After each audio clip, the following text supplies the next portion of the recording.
Abogados, buenas noches. Hola, buenas noches. Hola, abogada Ame, ¿cómo estamos? ¿Todo bien? Sí, todo bien. Ok, Ame, muchas gracias por estar presente.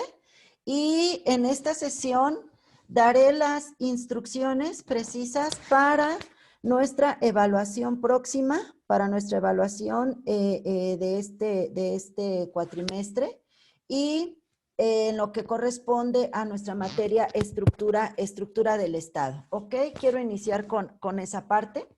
Nosotros vamos a desarrollar, vamos a generar una carpeta como una evaluación continua a lo largo, porque va a incluir esa carpeta las diferentes sesiones que ustedes han recibido y que han tenido el acceso a cada una de ellas a partir de la fecha en la que nosotros iniciamos nuestra materia. ¿Qué voy a generar? ¿Qué voy a generar de esta carpeta? Esta carpeta va a integrar el 50%, por un lado, va a ser evaluada por la síntesis o lo que nosotros llamamos el checklist de cada una de las sesiones, obviamente con los temas incluidos en las sesiones, ¿ok? Nosotros consultamos nuestra sesión 1, sesión 2, sesión 3, sesión 4, las sesiones que llevamos hasta el día de hoy y las que se sigan acumulando hasta el cierre de nuestra evaluación. ¿Ok? Nosotros vamos el 50%, como lo comento, será una síntesis, un checklist, ya sea en Word de manera documentada, es decir, en una redacción en prosa. Puede ser también en una síntesis de manera guionada.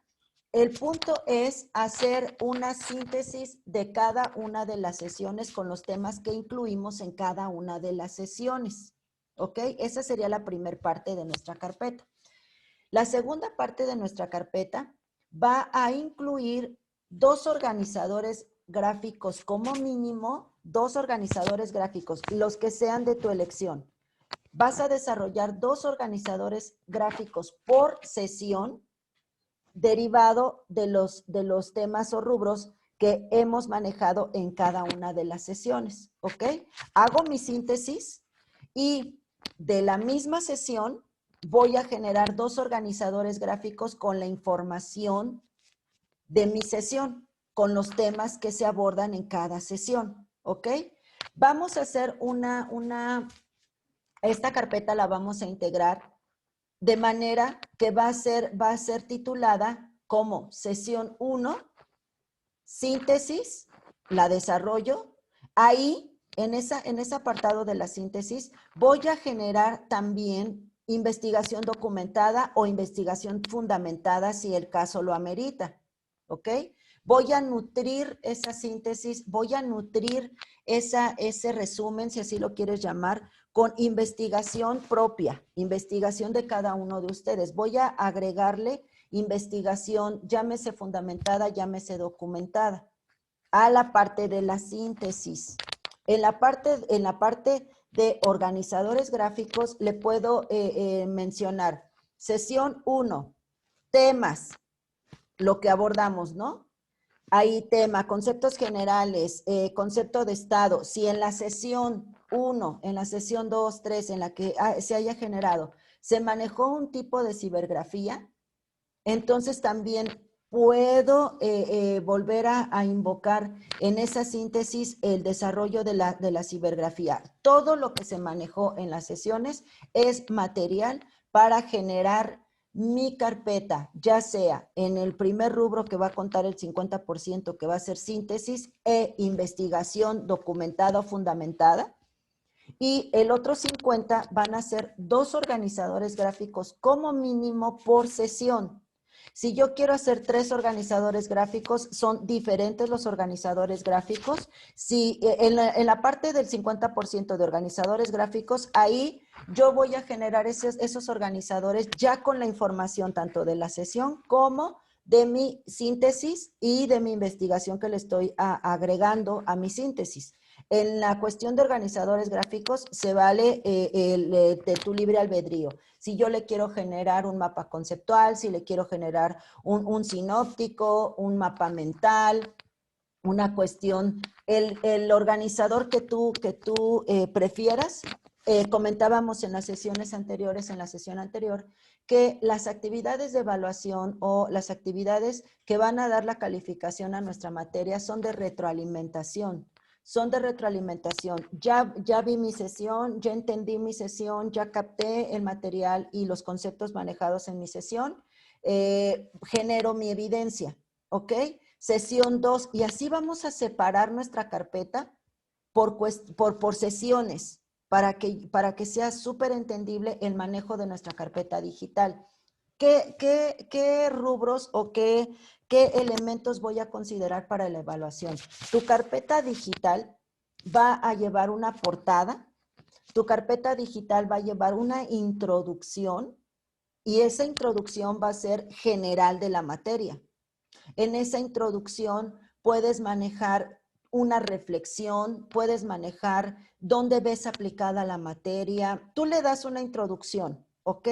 Esa introducción va a ser generada por ti como el autor de esta carpeta digital. De ahí viene el desarrollo. En el desarrollo ya voy a iniciar sesión 1, tema, cómo yo comienzo las sesiones. Síntesis, comienzo mi síntesis. Investigación agregada, si lo quieres, yo te pediría que hagas rubros, así como te lo estoy manejando. Síntesis y comienzo mi redacción, ¿ok? Investigación documentada, es la investigación que yo le voy a agregar a mi síntesis. Enseguida, mapa conceptual con el tema concepto de estado. Ejemplo, en la sesión 1. Mapa mental con el tema elementos del estado. Por aparte, sigue, continúa. Sesión 2. Tema, vuelve a hacer un subtítulo, síntesis. Comienzo mi síntesis. Investigación fundamentada o investigación con fuente online, investigación documentada con el tema elemento del estado territorio. Comienzo mi investigación que yo le voy a agregar. Si en la síntesis voy a analizar algún tipo de cibergrafía que hayamos compartido, tú solamente la vas a nombrar. Durante esta sesión manejamos o en el desarrollo de la presente sesión con el tema de territorio, al manejarse o al analizar la cibergrafía titulada tal, puedes y colocas el link que se estuvo manejando. Concluimos y das tu síntesis, palabras claves, exacto. Siguiente, cuadro o mapa sinóptico o cuadro sinóptico con el tema territorio. Haces tu organizador gráfico, ¿ok? Sesión 3, tema, y así cada una de nuestras sesiones. Si en la sesión 3 pensemos, el tema comienza con el poder legislativo, en la sesión 4, ¿no? Poder legislativo. Haces tu síntesis y le agrego investigación fundamentada del proceso legislativo. Entonces le estoy agregando yo, autor de la carpeta, investigación adicional. Sigue, mapa mental, mapa conceptual del proceso legislativo, y entonces estoy generando un organizador gráfico con el mismo tema de la sesión. ¿Estamos? Mapa mental con los requisitos para ser diputados. Entonces, así es como vamos a generar nuestra carpeta digital. Portada, introducción, desarrollo, que son todas las sesiones, y vamos a cerrar con una conclusión. En esa conclusión, nosotros vamos a generar, es un cierre de nuestra materia. Es una conclusión súper puntual, No hay un límite, no hay un mínimo tampoco de una conclusión, donde yo te voy a pedir, hagas un cierre de nuestra materia y que sobre todo le agregues la aplicación de la materia, la aplicación de nuestra materia en tu desarrollo profesional, la aplicación de la estructura del Estado en un caso práctico, en el tema de impartición de justicia, en el tema de elecciones de nuestros representantes, el tema o el rubro de nuestras sesiones, de nuestra materia en general, ¿qué más te llamó? ¿Qué más te atrapó? Previo, o sea, voy a iniciar mi conclusión con el cierre de la materia, ¿no? El concepto de Estado surge desde teniendo como sus elementos principales al territorio, población, gobierno, vinculado con la palabra soberanía, ya que la soberanía es, y estás haciendo una conclusión, un cierre. Obviamente no vas a copiar y pegar la síntesis de todas las sesiones y entonces ya es tu conclusión, no. Tiene que ser un cierre de nuestra materia. Y de ahí tú ya le agregas, en el caso práctico, nosotros observamos a la estructura del Estado desde nuestros ayuntamientos. Nosotros podemos observar que en un ayuntamiento, y haces tu caso práctico, haces tu aplicación de la materia en un caso práctico. Si tú lo quieres manejar en otro sentido, te hago un supuesto, ¿no? Al observar a la estructura del Estado vinculado o basándonos en la palabra soberanía, puedo observar el aprendizaje de mi materia en el momento en el que yo soy quien, y entonces haces tu enfoque, ¿ok?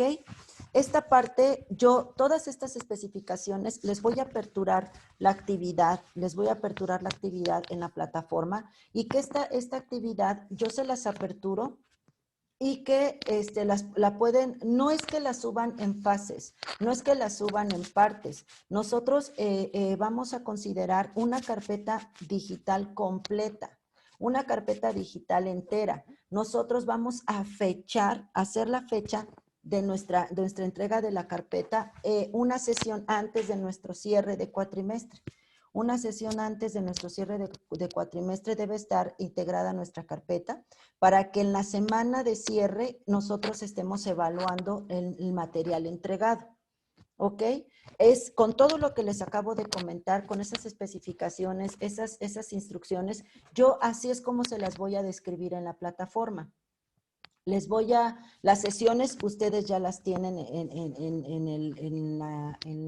en línea, ustedes ya las tienen en acceso, ustedes ya las pueden consultar en el momento que ustedes así lo decidan. Si hay algún tipo de petición de parte de ustedes para algún tipo de material que fue observado en la sesión y que lo quieren de manera adicional, completamente estoy a sus órdenes para que ustedes me lo puedan solicitar en auxilio a su integración de carpeta. Repito, todos los materiales están en sus sesiones, las sesiones están grabadas.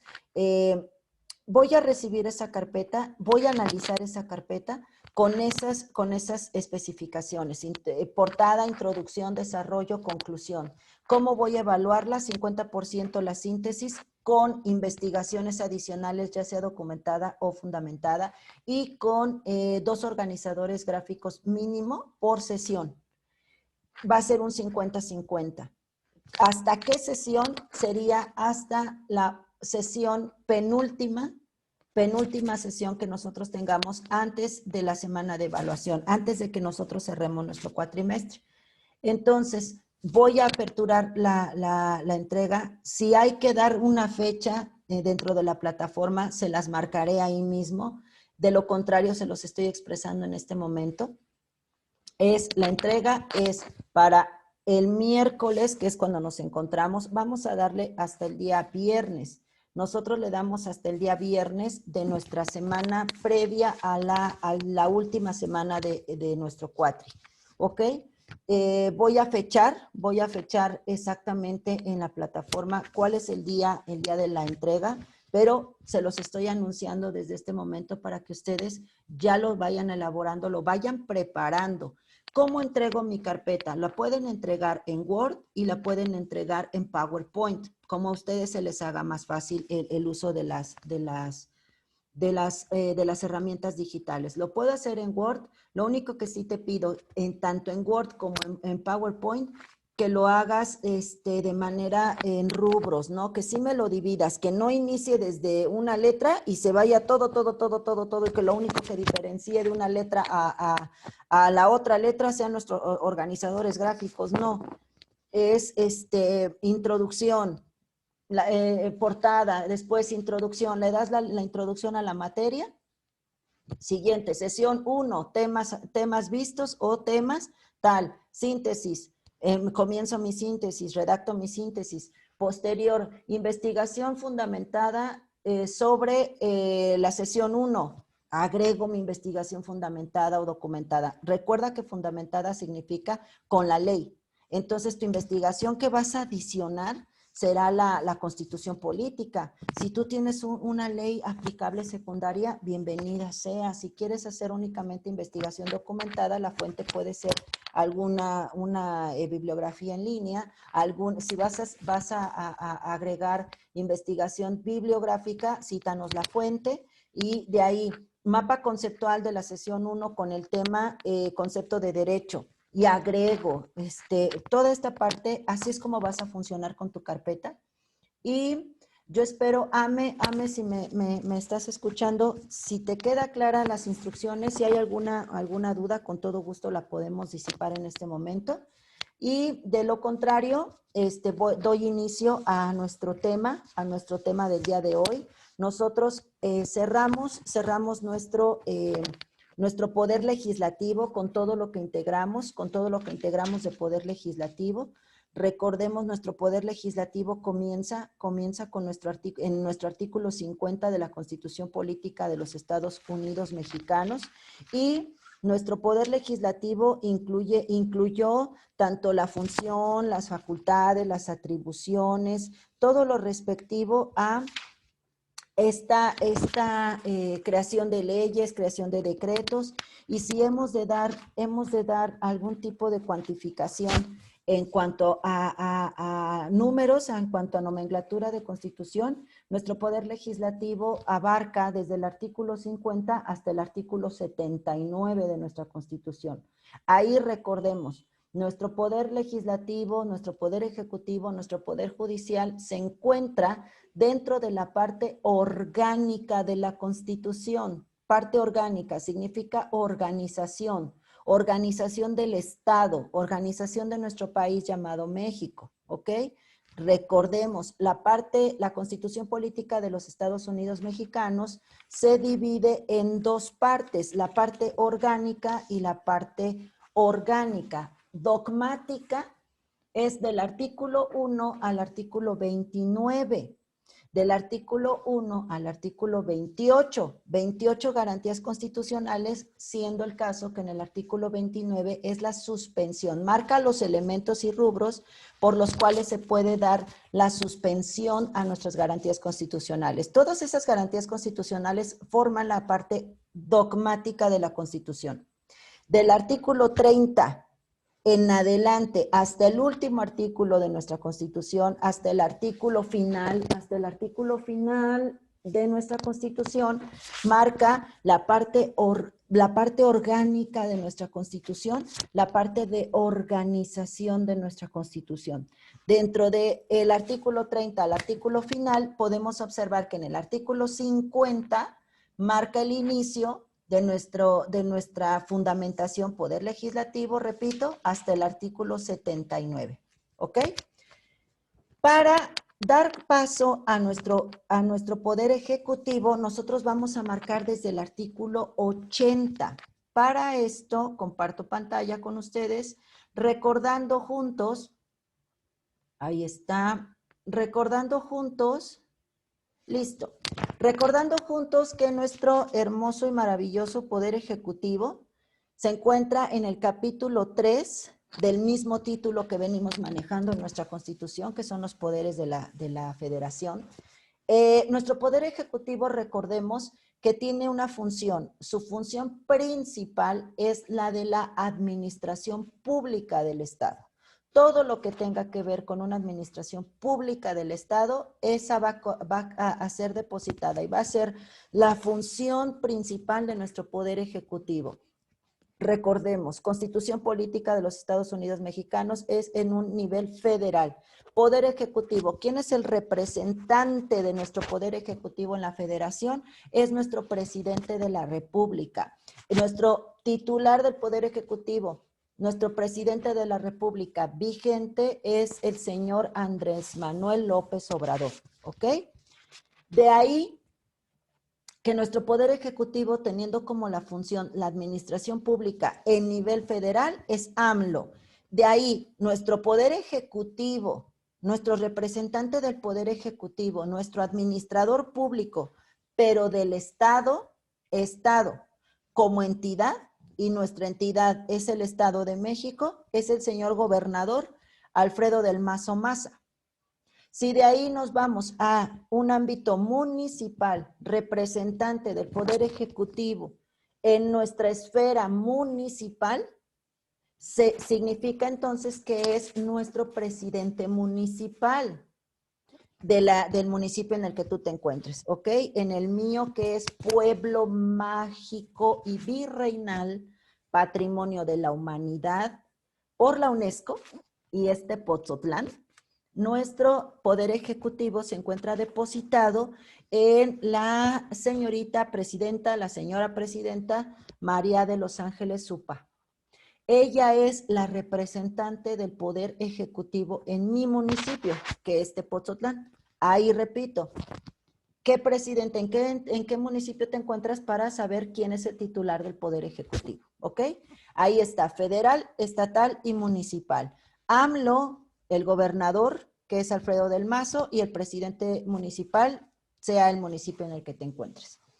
Artículo 80, que a la letra dice, se deposita el ejercicio del Supremo Poder Ejecutivo de la Unión, Supremo Poder Ejecutivo de la Unión, en un solo individuo, que se denominará presidente de los Estados Unidos Mexicanos. ¿Ok? Reitero, presidente de los Estados Unidos Mexicanos, vigente significa en el aquí y en el ahora, es el señor Andrés Manuel López Obrador, es AMLO, y él es nuestro presidente, él es nuestro Supremo Poder Ejecutivo de la Unión depositado en un solo individuo. Artículo 81, marca, la elección del presidente será directa y en los términos que disponga la ley electoral. En sesiones anteriores hemos invocado la ley electoral, el código electoral, como una de las leyes supletorias, una de las leyes aplicables en auxilio a las funciones y atribuciones de nuestra organización del Estado, funcionarios y servidores del Estado. Aquí se encuentra ya de manera expresa, ya de manera literal, la ley electoral. ¿Ok? En el Poder Legislativo venía de manera interpretativa, únicamente marcaba que de acuerdo a las disposiciones de ley, ¿no? Se sujetarán las restricciones para ser senador de acuerdo a las disposiciones legales, pero no te marcaba a qué ley se refería. En este artículo 81 sí te está marcando de manera expresa a qué ley nos referimos si queremos saber cómo se va a elegir al presidente de los Estados Unidos Mexicanos. La elección del presidente será directa. Eso es, de manera literal, el 81 te marca, es directa, pero tendrá que ser en los términos que dispone la ley electoral. El cargo del presidente de los Estados Unidos Mexicanos puede ser revocado en los términos establecidos en esta Constitución. No te dice en qué artículo. Te dice que sí, ojo, en un sentido afirmativo de la literalidad del artículo 81 te dice, noticias, el presidente sí puede ser revocado. Sí puede ser revocado, pero ¿cómo puede ser revocado? En los términos que establece esta Constitución. Se ha dado, y no como un sentimiento de querer, sino por una cuestión de de no politizar la cuestión de nuestra materia, en el sentido de la consulta ciudadana que hace nuestro presidente de la República en cuanto a revocación del mandato, y que tú, que te pedí desde el día 1, por favor, y te sugerí, estés involucrado en la vida política de nuestro país, de nuestro estado de México y de nuestro municipio. Tú debes estar enterado, porque es un deber ser como abogado, en formación y en entrenamiento. ¿Qué onda? ¿Qué está pasando en mi legalidad de donde vivo, no? AMLO da una temática de consulta ciudadana para la revocación del mandato. Entonces, toda esta cuestión que sacó a los medios, que fue una situación mediática, era con toda la intención de reformar, con una palabra que es coloquial, sería abrogar o derogar los términos que la Constitución vigente y aplicable establece para ser revocado un presidente de la República. De acuerdo a los términos que marca ahorita en esta Constitución, en la vigente y aplicable, el señor pretendía que con la consulta ciudadana se modificaran esos términos, pero por ende se tenía que hacer una abrogación o derogación de Constitución, para que entendamos cuál es la intención y que también nosotros como abogados seamos los especialistas en la materia hasta en el momento en el que nosotros observamos una nota, ¿no? Una noticia en los términos de la consulta ciudadana para revocación, y que nuestra opinión, vuelvo y repito, sea desde la evidencia, no sea desde un criterio cerrado, coloquial, porque nosotros en formación como abogados debemos tener la evidencia en la mano para emitir un juicio, para emitir una opinión. Aquí está el artículo 81, te está marcando cuál es la intención del presidente de México para la consulta ciudadana para la revocación de mandato. En un momento analizaremos cuáles son esos términos con los cuales ahorita y en el aquí y en el ahora es que se revoca un presidente de la República. Vayamos al artículo 82. Para ser presidente se requiere, fracción primera, aquí estamos con los requisitos para ser presidente de México. En el Poder Legislativo, en sus artículos correspondientes, analizamos los requisitos para ser diputado y los requisitos para ser senador. Aquí están los requisitos para ser presidente de la República. Fracción primera, ser ciudadano mexicano por nacimiento. Ojo, dos bienes jurídicos tutelados. Ser ciudadano mexicano. Ese es el primer axioma, ciudadano mexicano. Nosotros como especialistas ya de la materia estructura del Estado, sabemos y conocemos que para ser ciudadano mexicano, para obtener la ciudadanía en el Estado mexicano, debo tener más de 18 años, debo ser mayor de edad. Ojo ahí, ser ciudadano mexicano significa mayor de edad. Y debo ser ciudadano mexicano mayor de edad, entonces, por nacimiento, coma, en pleno goce de sus derechos. Ahí hay otro candado. En pleno goce de sus derechos. Significa que no debo estar sentenciado por alguna autoridad en materia de impartición de justicia en el rubro penal, porque si yo estoy sentenciado, estoy condenado en una sentencia condenatoria, entonces mis derechos están suspendidos. Entonces, en pleno goce de sus derechos significa que debo de estar en el ejercicio de mi ciudadanía y con la capacidad que debo tener, y que esta capacidad va a ser de goce y de ejercicio, pero no debo tener suspendidos por ninguna autoridad ni por ningún ámbito de justicia esos derechos como ciudadano mexicano, coma, hijo de padre o madre mexicanos. Fíjate qué restricción, ¿eh? Para diputado y senador no te marcaba esta parte. Para ser presidente de México, sí. Debes de ser hijo de padre o de madre mexicanos y haber residido en el país al menos durante 20 años. 20 años por lo menos debes de tener la residencia en México, y que aparte de eso tu padre o tu madre debe ser mexicano. ¿Ok? Ahí hay ahí observa. Y hay 1, 2, 3, 4 candados súper fundamentales. Ciudadano mexicano significa mayor de edad por nacimiento. Ese es un súper candadísimo. Pleno goce de tus derechos significa que no debes de tener una sentencia condenatoria, no debes de tener ningún tipo de suspensión de tus derechos. Tu papá o tu mamá debe ser mexicano y debes de haber residido en el país por lo menos durante 20 años, ¿ok? Fracción segunda, tener 35 años cumplidos al tiempo de la elección, ¿ok? 35 años. Recuerda entonces cuántos años son exigibles para ser diputado y cuántos años para ser senador. Para ser presidente de la República debes de tener 35 al tiempo de la elección, es decir, en el año en el que se va a elegir un presidente de México.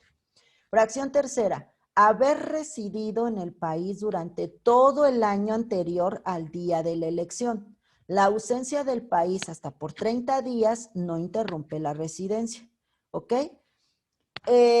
Tipo 2024, 2023, 2023 son elecciones 2023, 2024, son elecciones para presidente de la República. Un año antes, tú con los requisitos anteriores, con los previos requisitos ya cumplidos, tú debes de residir en todo el año previo a la elección, tipo si se va a dar en el 2023, 2024, el año anterior, ¿no? Si se va a dar en el 20, en el que sea, tú tienes que un año anterior al día de la elección tienes que residir, pero te da una permisión. Si tú te ausentaste por 30 días, solo por 30 días del país, entonces sigues siendo residente. Obviamente, si excedes de esos 30 días, se considera no residencia y entonces no cumplimiento a la fracción tercera. Fracción cuarta, no pertenecer al estado eclesiástico ni ser ministro de algún culto. Aquí sí es una súper prohibición. No debes pertenecer al estado eclesiástico, significa no clero. No clero, eclesiástico significa no debes de pertenecer ni ser ministro, ni tampoco ser del estado eclesiástico. Nada como líder o dirigente de un sistema de creencias. Obviamente las puedes tener porque esa es tu garantía constitucional de la libertad de culto, pero no debes de ser una autoridad, no debes de ser una autoridad o un cargo de mando dentro de un estado eclesiástico o algún culto religioso, ministro. Fracción quinta, no estar en servicio activo en caso de pertenecer al ejército 6 meses antes del día de la elección. Si el candidato o si tú pretendes una candidatura a presidente de México, ahí está una de las restricciones. Si tú eres parte del ejército, 6 meses antes del día de la elección no debes de estar en un servicio activo. Ojo, no te dice que no puedas pertenecer. Puedes pertenecer, pero no estar activo. Fracción sexta, no ser secretario o subsecretario de Estado, fiscal general de la República, ni titular del Poder Ejecutivo de alguna entidad federativa. Es decir, titular del Poder Ejecutivo de alguna entidad federativa. ¿Cuál es? Entidad federativa es un Estado. Entonces significa que no tienes o no debes ser un gobernador. Aquí lo marca como titular del Poder Ejecutivo de alguna entidad federativa. En esta materia has aprendido que el titular del Poder Ejecutivo en una entidad federativa se llama gobernador. No debes de ser gobernador. Pero dice, ojo, no debes ser secretario o subsecretario de Estado. Significa de Estado, significa federal. Tampoco puede ser fiscal general de la República. ¿Ok? Fiscal general, esa es una palabra vigente en esta administración o en este periodo de gobierno de AMLO. Con Enrique Peña Nieto aún era la Procuraduría General de la República. Con AMLO le hace la modificativa y la llama Fiscalía General de la República. No debe ser ni secretario, ni subsecretario, ni fiscal. Tampoco gobernador. Pero dice, a menos de que se separe de su puesto 6 meses antes del día de la elección. Es decir, si sí lo es, si sí es un secretario, si sí es un subsecretario, si sí es un fiscal o si es un gobernador, 6 meses antes debes de ser separado de tu puesto. Obviamente, esta fracción sexta te marca lo que la ley dice, pero ya en la práctica, realmente no funciona así. Se separan desde mucho tiempo antes porque se hace la contienda interna, los partidos políticos, que si sale de candidato, no sale, las negociaciones y la campaña. Entonces, esta fracción sexta, así lo marca la Constitución, 6 meses, pero realmente en la realidad es desde mucho tiempo antes. Fracción séptima, no estar comprendido en alguna de las causas de incapacidad establecidas en el artículo 83. Fíjate qué hermosa es la ley, qué hermosa es la Constitución.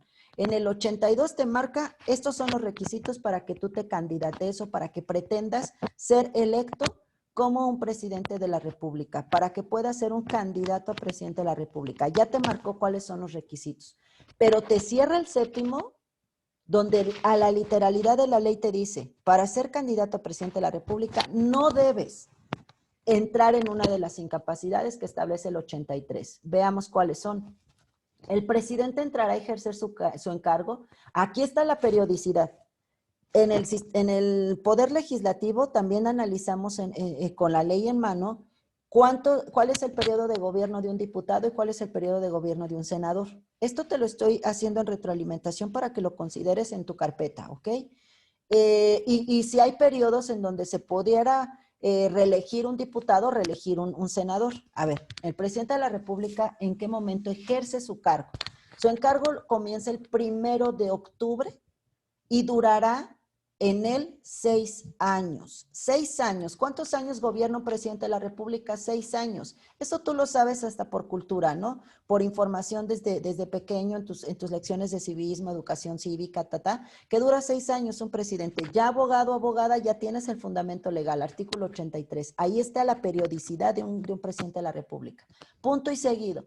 El ciudadano que haya desempeñado el cargo de presidente de la República electo popularmente, es decir, por la ciudadanía en campaña electoral y tú votaste, fuiste electo popularmente. O con el carácter de interino sustituto, eso es, si no está el presidente de la República por alguna de algunas condiciones o de algunos supuestos que se generen, también puede haber un presidente interino o un presidente sustituto.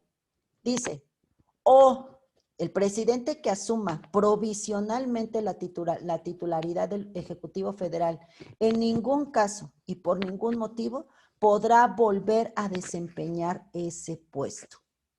Aquí está el artículo 83, es el artículo base de toda una mesa de debate, de toda una interacción y de toda una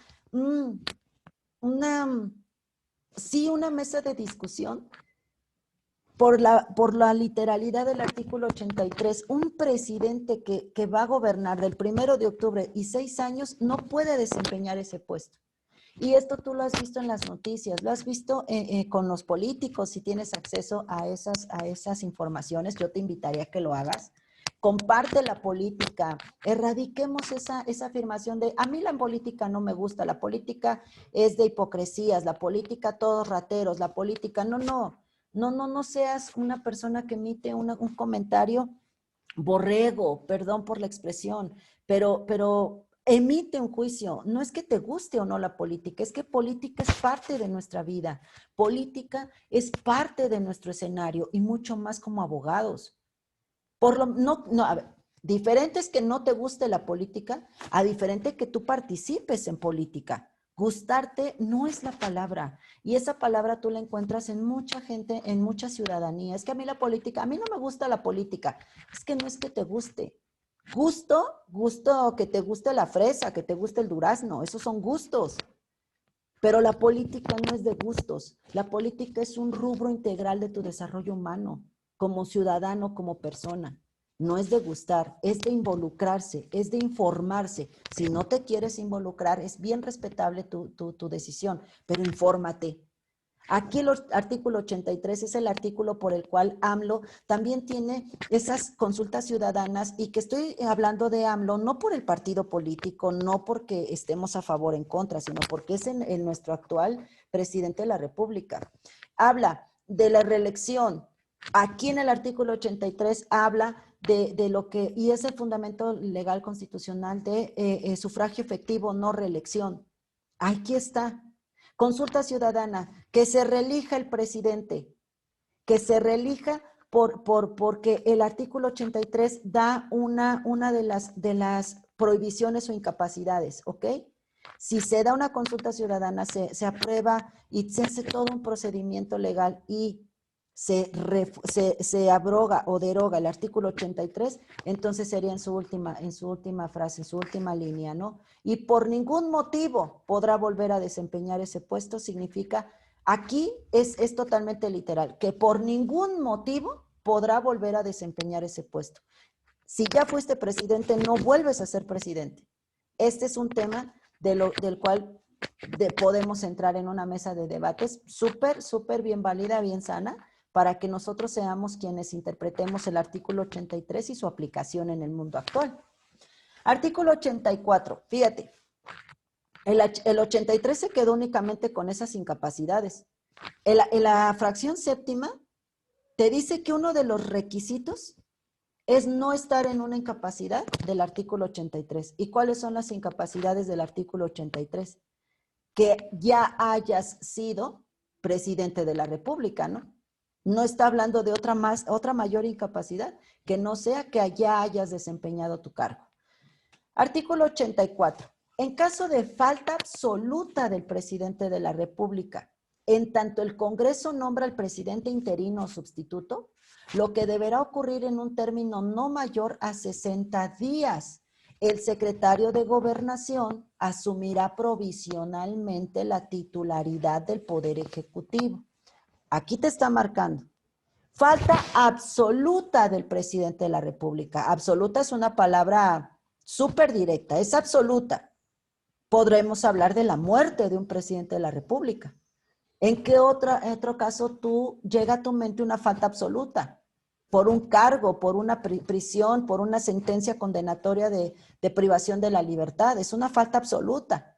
Si eso pasara, ¿quién queda? Y el Congreso. ¿Cuál Congreso? El Congreso de la Unión, el Poder Legislativo.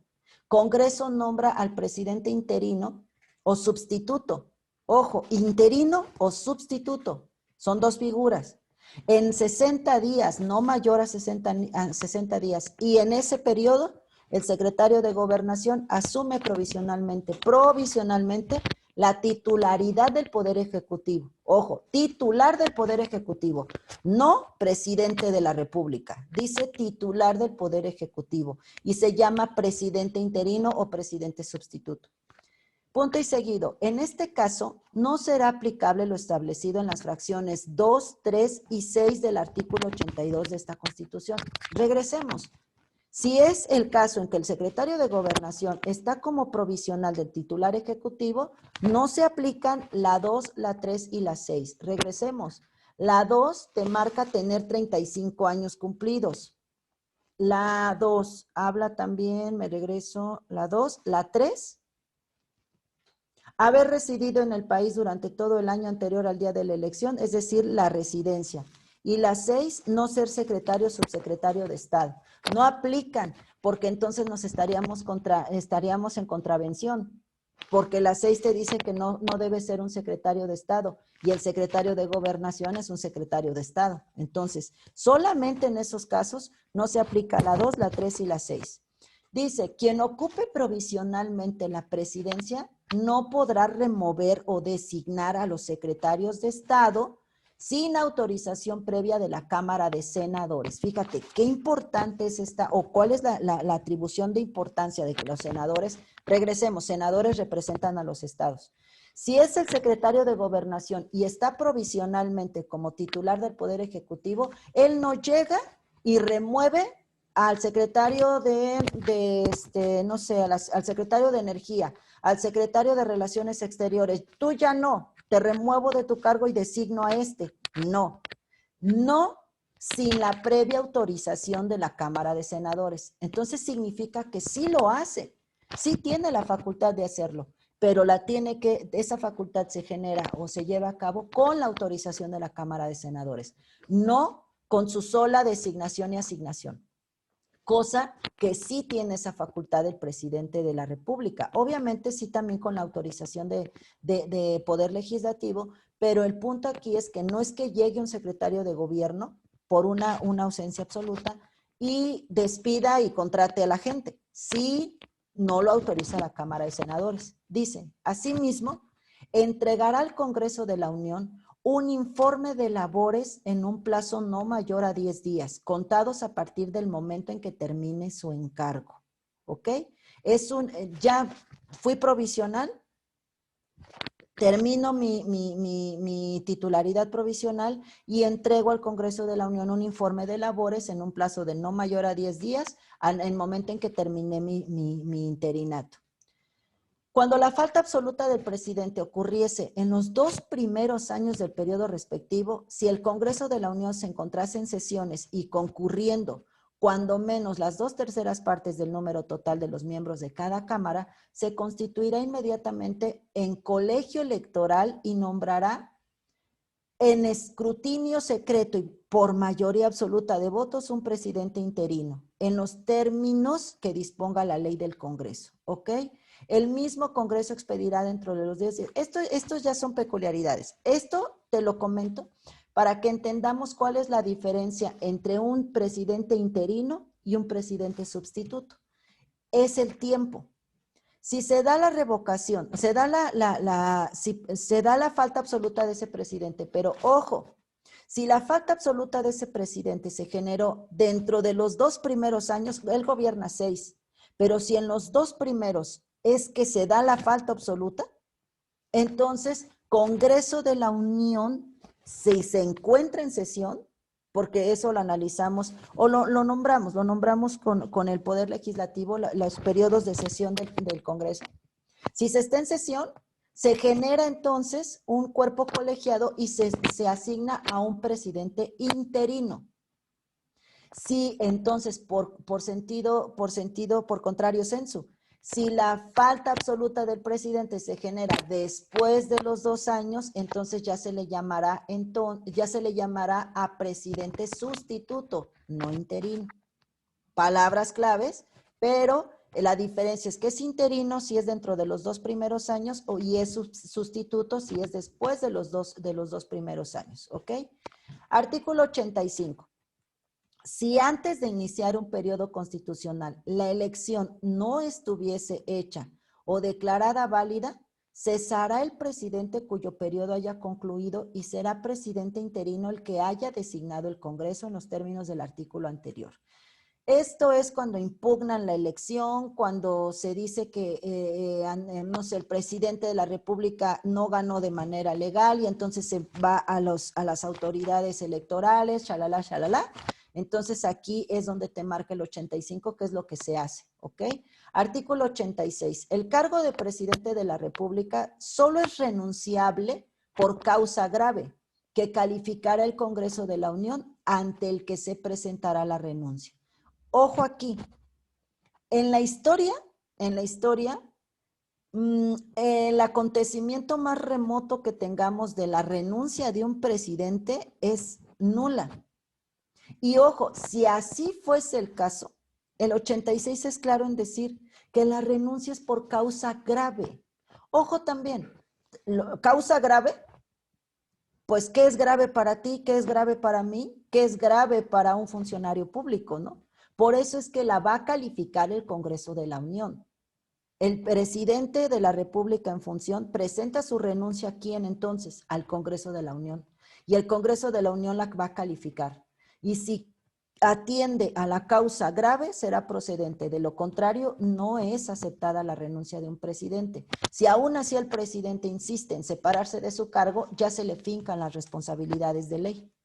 Por eso es que cuando gana un presidente de la República, un candidato ya gana la elección y ya es nuestro presidente de la República, se le da su banda y se le dice la toma de protesta y se le dice, de lo contrario, en la parte final, que la nación te lo demande. Es en este caso, cuando la renuncia la nación te lo demande, porque la nación te va a decir que tu renuncia no es calificada como grave. Entonces, si aún así te niegas a desempeñar el cargo por el que fuiste electo, ya se fincan las responsabilidades legales. Artículo 87. El presidente, al tomar posesión de su cargo, prestará ante el Congreso de la Unión o ante la comisión permanente en los recesos de aquel la siguiente protesta. Aquí es, y es hermoso, de verdad es que yo por eso es que hago la invitación a todos ustedes a estar atentos a la vida política, a la vida pública de tu país. Aquí estás observando en esta materia lo que tú ves en la tele, lo que tú ves en los medios digitales, lo que tú ves cuando se generan las cuestiones de protesta, las cuestiones de los cargos, de la separación de funcionarios, selección de... Aquí está, todo está conforme a derecho, porque hasta la protesta que le hacen al señor presidente está fundamentada y está es constitucionalmente procedente. Dice, protesto guardar y hacer guardar la Constitución Política de los Estados Unidos Mexicanos y las leyes que de ella emanen, y desempeñar leal y patrióticamente el cargo de presidente de la República que el pueblo me ha conferido, mirando en todo por el bien y prosperidad de la Unión. Y si así no lo hiciere, que la nación me lo demande. Ahí está la protesta. Esta protesta me fascinaría observarla desde la reflexión hasta en tu conclusión de la materia.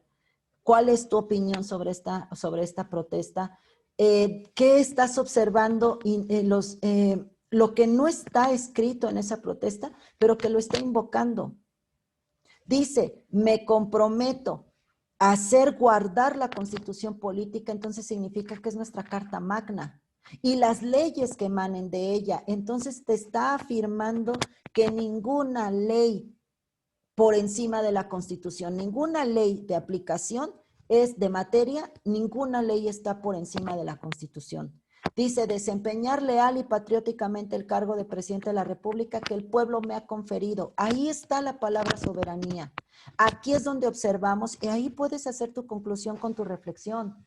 Aquí es donde observamos en la rúbrica o en la línea de la protesta marcada en el artículo 87 ante el titular que se le genera o que se le es obligatoria al titular del Poder Ejecutivo, donde afirma que el pueblo me ha conferido, significa que se materializa la soberanía a través de la democracia, tomando en consideración que la soberanía y la democracia, y entonces ahí es donde yo quiero leerte.